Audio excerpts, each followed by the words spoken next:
Hello everyone, how you doing? Hope you're doing well. I thought I'd just run through this news piece which was released late last night.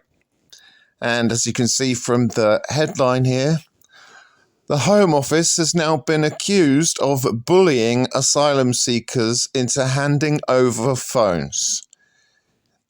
Now, this really makes my teeth itch. A judicial review has begun in the High Court accusing the government of operating a blanket policy of complete secrecy. Now, this gets really, really interesting. 3 asylum seekers brought a case to the High Court on Tuesday claiming the Home Secretary operated a secret blanket policy to seize mobile phones from people arriving on small boats and then download the data from them. Good! They should be taking these mobile phones off these boat people and downloading data off them. You know, there could be text messages organising, who knows hell and all. Where do they come from? Who they are? What contacts do they have in this country? What contacts do they have back at home? Are you a potential jihadi? I have no problem whatsoever with them having their phones confiscated whilst data was downloaded from them. Do you? Do you have a problem? Because I sure as hell don't. But let's read on. The unpublished policy for the handover of new arrivals' phones operated between April and November 2020 is likely to have involved the confiscation of thousands of mobile phones. Thousands? You think? How many thousands came over between November and April in 2020? Quite a fair few. Opening the case of judicial review, Tom de la Mare QC, representing one of the asylum seekers, Tom de la Mare QC, representing one of the 3 asylum seekers. No, you're just on the gravy train. How much money do you reckon this boop is making from this? Referred to as HM, told the court after Home Office officials seized their phones that they were bullied into handing over their PIN numbers so that officials could unlock personal information including emails, photos and videos and download them to an intelligence database called Project Sunshine. They were bullied. Give me your PIN! No. It's hardly like they had their fingernails ripped out or their teeth knocked out with a hammer, a la Nazi style. How are they bullied, being pushed around, taking their sweet money?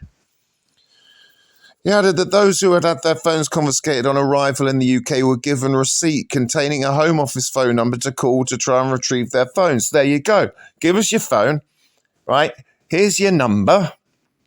You'll get it back when we say you get it back. I have no problem with that. They were simply given a number which evidence is unchallenged was never answered. Oh, really? The court heard that HM lost contact with his wife and child due to no longer having his phone to call them.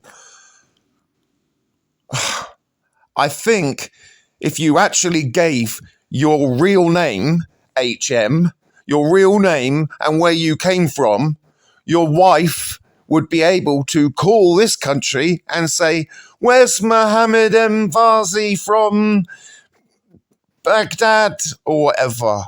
And I'm sure they would have been reunited in some form. This is just, the mind boggles. He didn't know if they were alive or dead, said de la Mare. He was unable to call his loved ones to say he had arrived safely in the UK because he did not have his phone. So what? So what? He shouldn't be here in the first place. De la Mare. He accused the Home Office of serious illegality and operating the policy in complete secrecy. I'm not going to read it all. Here you go. The 3 asylum seekers bring in the case to claim their phones seized between April and September. One has been recognised as a potential victim of trafficking. No, there we go. So the three asylum seekers claim that the policy of taking phones is unlawful because the government does not have any legal power to do this with newly arrived asylum seekers who are the most vulnerable in society. What do you think, guys? All right, what do you think?